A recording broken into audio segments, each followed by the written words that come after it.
Hi, Leo Sun and Rising. Welcome to your November 2024 Astro Update. It's Raina here. Oh my gosh.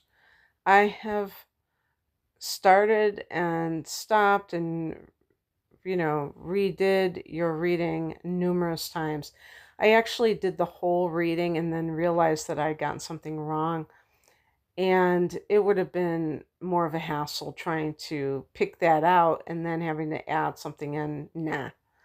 So better just to start over again. But then after that, I'm still making mistakes. I'm thinking that you're Scorpio, and I already did Scorpio's reading. So very, very strange. Anyway, as I was, you know, talking about this particular month, I want to say that even though we are past eclipse season, which officially took place in September and October, we still have a lot of transits. And that means or can mean a lot of change. So don't think that, in November, you're necessarily going to just exhale, you know. Um, on the first of the month, and that's pretty symbolic of how action packed it is, it starts on the first, we have a new moon at 9 degrees of Scorpio. Now, November 1st, at least in the United States, is honored as Day of the Dead. I'm sure also in Mexico, we could say North America or North and Central and South America, the Americas. I wouldn't be surprised if they celebrate this in South America too, but I don't know. The Day of the Dead is a time to honor those who have crossed over to the other side. So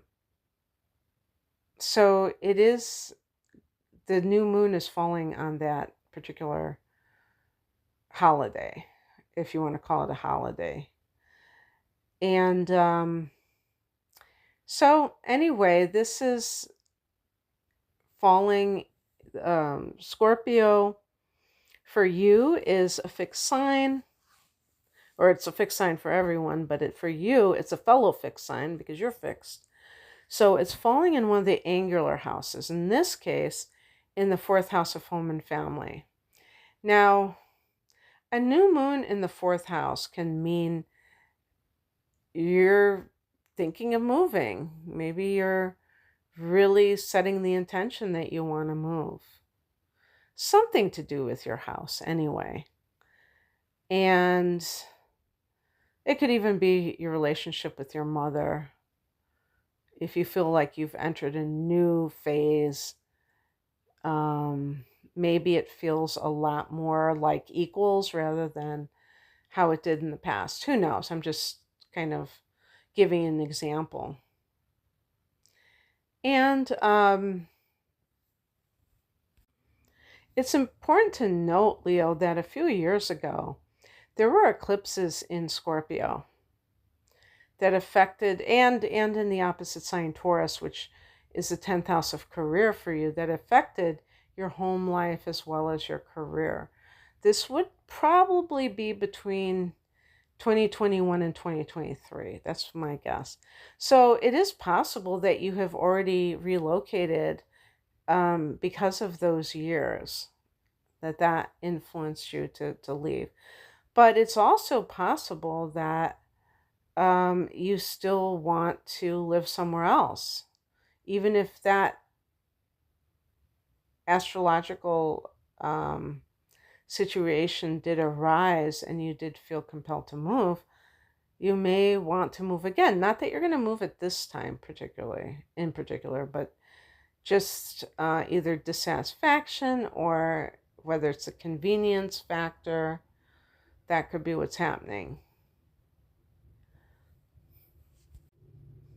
Maybe it's a changing relationship with your mom. That could be the fourth house.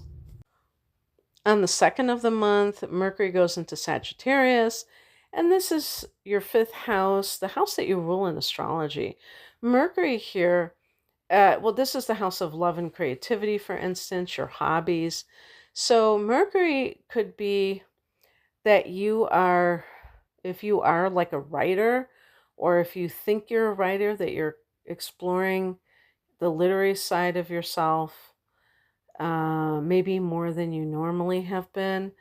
In terms of, this can be the house of the things you do for pleasure. So it's possible that you go to a play, you go and soak up the atmosphere if you are looking to be inspired yourself as a writer. But also, since this is the house of love, you could be talking to somebody that you have a crush on the third. So this is 1, 2, 3, like that. We have Mars going into Leo, another fiery energy. So they start out as a conjunction on the third, and this, I mean, I'm sorry, I said a conjunction. See, I'm already screwing up. Oh my gosh. A trine. Because Mars is going to go into your sign, Leo. And that's kind of like gasoline on the fire, because look, Mars also rules Aries. And Mars is the god of war. And we can see Aries people as being kind of warriors. Now, it does co-rule Scorpio, but we won't talk too much about that because it really doesn't show up in the same way as Aries does. Probably because of the Pluto influence, I would guess. That makes it more of the heavy, or the person who is, trying, I was going to say laying down the law, or trying to be in control. And so Mars in going into a fire sign is like gasoline on the fire. You're already very confident. So you have to be careful that you don't become cocky. You're already assertive. So you have to be careful that you don't become pushy. Mars can overdo things. Mars tends to be very hasty and impatient, and it's just something that you have to really look at, because you're going to have, starting in December, a retrograde in Leo, and it says it's going to go back into Cancer to the 17th degree mark. When it goes direct on February 23rd, it will again go back into Leo. So all in all, I believe it's going to be affecting maybe especially people who buy, well, it's not really anything about what you buy, but the the bottom line is that when it's in your first house, it could even be like you're trying to reshape yourself physically. The first house can be the body, and like working out there's like a physicality to Mars. When it goes into your 12th house, that's when it can, in Cancer, that's when it can feel very uncomfortable, because it doesn't really have anywhere to go in the 12th house is for contemplation, meditation, mindfulness. Well, 12th house isn't mindfulness, but it can be anything spiritually oriented. But Mars is very physical. So it's like you might feel more restless when Mars is in the 12th house. But you can always do yoga, something that's spiritually based, but also physical. Now, I'm telling you something that is immaterial to the month of November, because Mars will be in Leo during this month in your first house. So expect to have a lot of energy, to have Mars in your sign. And if you're one of those atypical Leos who is a little bit afraid of, kind of sticking up for yourself or asking for what you need, this should be a time when you're able to do so more than normal. And so it kind of provides you those testing grounds to be able to see how other people behave and how you want to, uh, how you want to behave when you have your own channel or page, Facebook page, whatever it is, and you're trying to promote some services, because you can hook up with someone who, let's say you are like a painter or something like that, and who really is in love with your artwork, and you can monetize one of your hobbies. And again, you have Mercury in that fifth house. So fifth house can be the business that you own. And so there could be some kind of connection with that as well. And it might have something to do with creativity for sure. Leo people tend to be very creative. Um,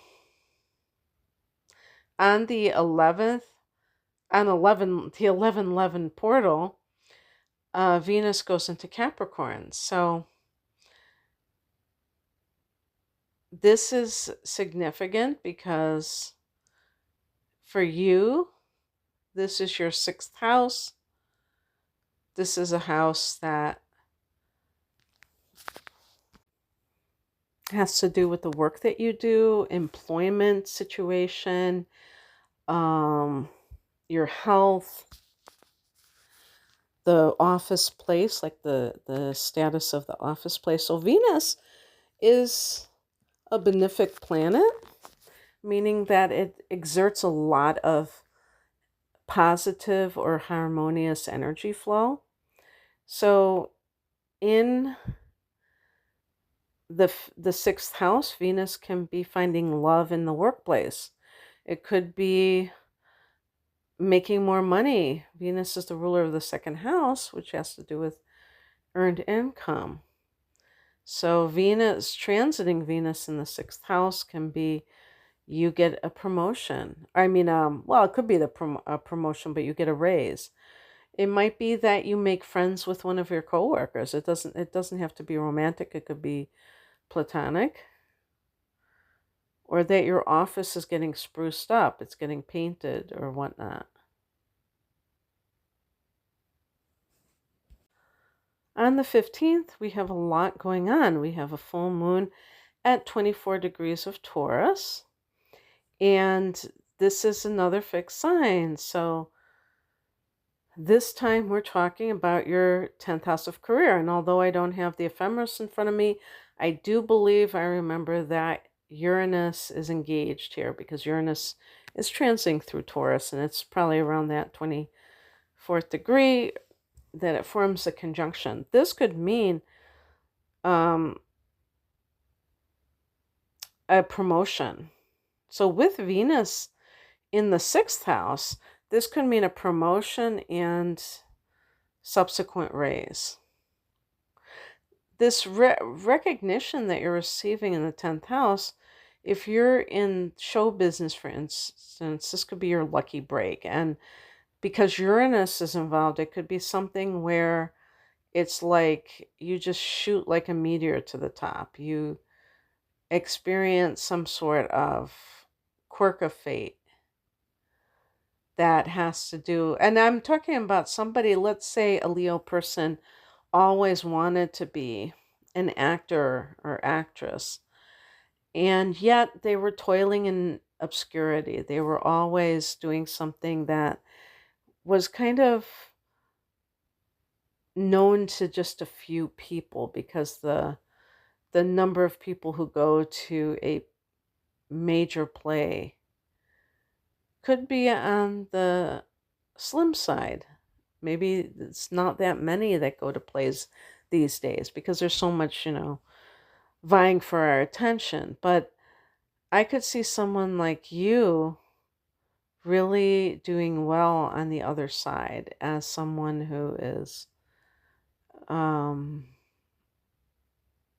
maybe getting their creativity activated, and they start to watch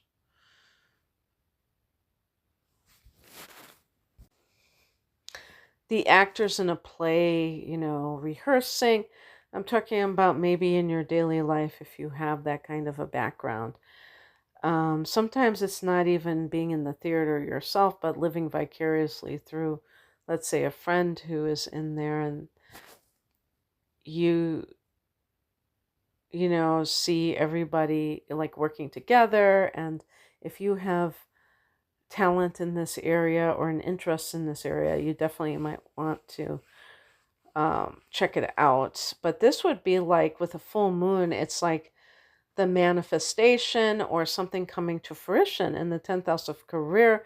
Could be some kind of project you're working on that has finally materialized, but also, like I said, if it's connected to um,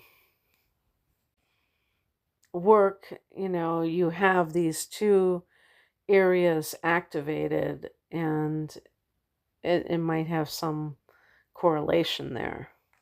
On the same day, Saturn goes direct at 12 degrees of Pisces. So Saturn has been in your eighth house since March of 2023. And I don't know when it went retrograde. I think I was listening to something maybe around the summer solstice or of last year, something that I was reading. When Saturn's in the eighth house, you may feel a sense of duty about being in charge of somebody else's money, and this may have already come to pass. For instance, you get asked from your parents or step parent to be the one who is, I don't know, I never know what to call this. I was going to say the executor of the estate, or the, I don't know, power of, no, not power of attorney, but something where you're controlling your parents' finances, and they may not even, it may have nothing to do with a will. It might just be that they need someone who is more lucid to handle their financial affairs, and they don't want to get swindled. So everything goes through you. And yet when, Saturn has been retrograding for several months. So if you had any feeling of restriction in your own life,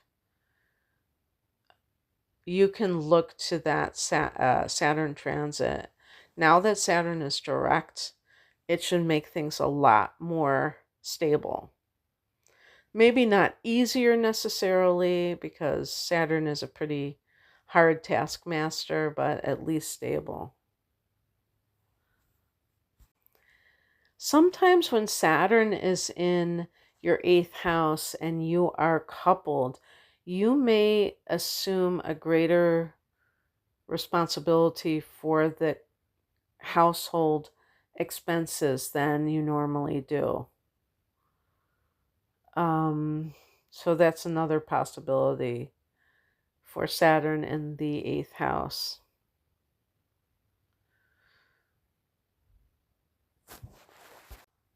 This is also a better time to pay back loans, pay off your debt, than it is to take on new debt. So maybe something prevented you from doing so. You were making payments, and then all of a sudden they stopped, and now you're going to go back and continue paying something off. On the 19th, Pluto goes back into Aquarius for the next 20 years. Now, it will go retrograde from time to time. Actually, for 5 months out of every year, almost half the year, it's like retrograding.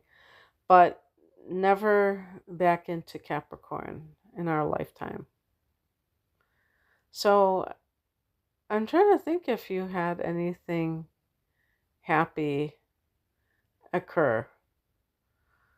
Or you'll have to see if you have anything specific occur when Pluto goes to that 0 degrees of Aquarius, because one of the websites that I consulted about the Pluto transit is, they said, like, at the beginning when it enters that particular house, there could be a crisis. Now, of course, it has already entered Aquarius, but I think a lot of people aren't necessarily looking at the very beginning of the transit when, this particular website, I think it was cafeastrology.com, said something like, there can be a crisis when it enters the house at the beginning. And I think that's true for any long range transit because it sets up the influence of that planet that hangs around a particular house for so long. There has to be something that maybe the lower nature of Pluto that it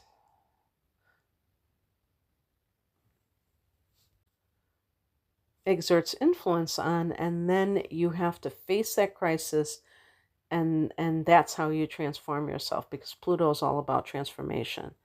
So in Aquarius, we're talking about that seventh house of committed partnership. Your opposite sign is Aquarius. So for you, Leo, the next 20 years is going to transform your concept of relationships. For less developed Leos, a relationship may be someone that the Leo person can show off as proof that they really are successful, or they have it going on, they have sex appeal, whatever it is that the Leo person is trying to prove to the outside world.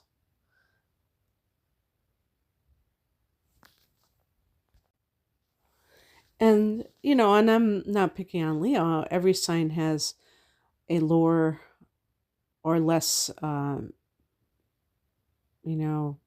developed version of that sign. And so that person, that Leo, might find over time that that's superficial, like for them to value or to kind of mix up love and some of these things, that the attributes, and it's not really what it should be.